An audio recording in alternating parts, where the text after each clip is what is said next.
Good morning बच्चों देखो कक्षा 5 में आज हम पढ़ेंगे काव्य 14 दूब। ठीक है, जिसके कवि हैं भगवती प्रसाद द्विवेदी। ठीक है, दूब बच्चों एक प्रकार की घास होती है। ठीक है, तो आज दूब के बारे में हम काव्य पढ़ने वाले हैं।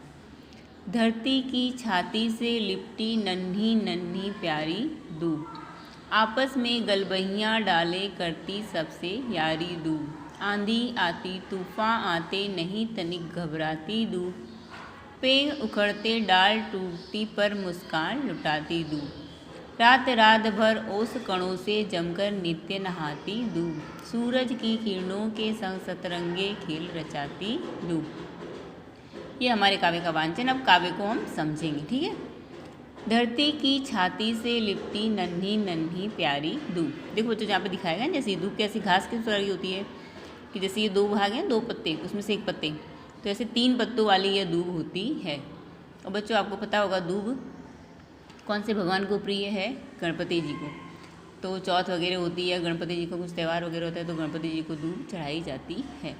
तो यहाँ पर कहा गया धरती की छाती से लिपटी, यानी कि दूब कहाँ होती है? यानी स्वाभाविक भाई ज़मीन में ही होती है। तो धरती की छाती से लिपटी हुई है नन्ही नन्ही प्यारी दूब। जैसे छोटा बच्चा होता है कैसे अपनी माँ से चिपक के रहता है, ठीक है, उसी तरह से जो धूप है वह नन्ही नन्ही जो छोटी सी धूप है वह किससे लिपटी हुई है? धरती की छाती से, धरती से लिपटी हुई है। आपस में गलबहियाँ डाले करती सबसे यारी धूप। देखो एक घास के बगल में, एक धूप के बगल में दूसरी धूप लगी है। तो जैसे छोटे छोटे आप लोग के जैसे मित्र लोग होते हैं जब स्कूल से छूटोगे या कभी उनके घर जाओगे तो कैसे चलते हो? एक दूसरे के गले में हाथ डाल के चलते हैं ना। 2-3 दोस्त साथ में इकट्ठा होंगे, एक दूसरे के गले में हाथ डाल के चलेंगे। उसी तरह से यहाँ पर दूब भी कैसे नज़र आ रही है? जैसे एक दूसरे के गले में हाथ डाल के रखा हो। तो आपस में गलबहियाँ डालना यानी गले में हाथ डालना। ठीक है, आपस में गलबहियाँ डाले करती सबसे यारी दूब। आंधी आती तूफान आते नहीं तनिक घबराती दूब, यानी आंधी आए या तूफान आए लेकिन दूब जरा भी घबराती नहीं है।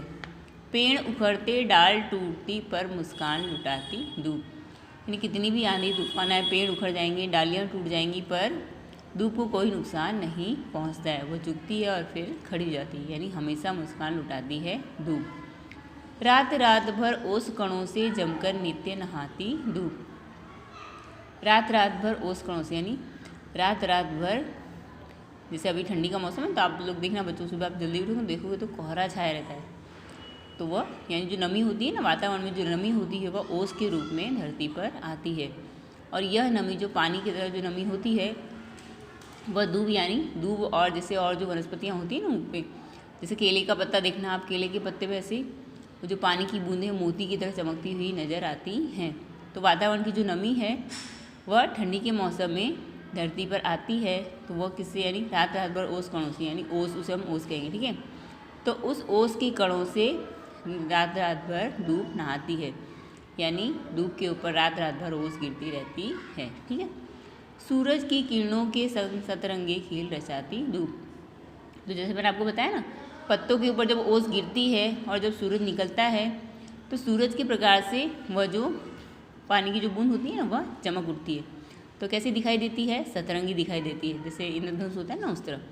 तो पानी की बूंद जो पेड़ों के पत्तों पर या दूब पर जो गिरती है तो वह प्रकाश से, सूरज के प्रकाश से सतरंगी दिखाई देती है। तो यहाँ पे कवि क्या कहते हैं? ऐसा लगता है जैसे सतरंगी खेल रच रही हो दूब। ठीक है बच्चों, तो यहाँ पर सुबह के वातावरण का बहुत ही सुंदर वर्णन किया गया है और साथ ही साथ दूब के बारे में बताया गया कि भाई सुबह के समय दूब की सुंदरता कैसी लगती है। ठीक है बच्चों, तो काव्य आपको समझ में आ गया होगा। अब मैं आपको इसका शब्दार्थ, विरोधी इत्यादि आपको लिखकर भेजूंगी, आपको वह लिखना है। ठीक है, धन्यवाद।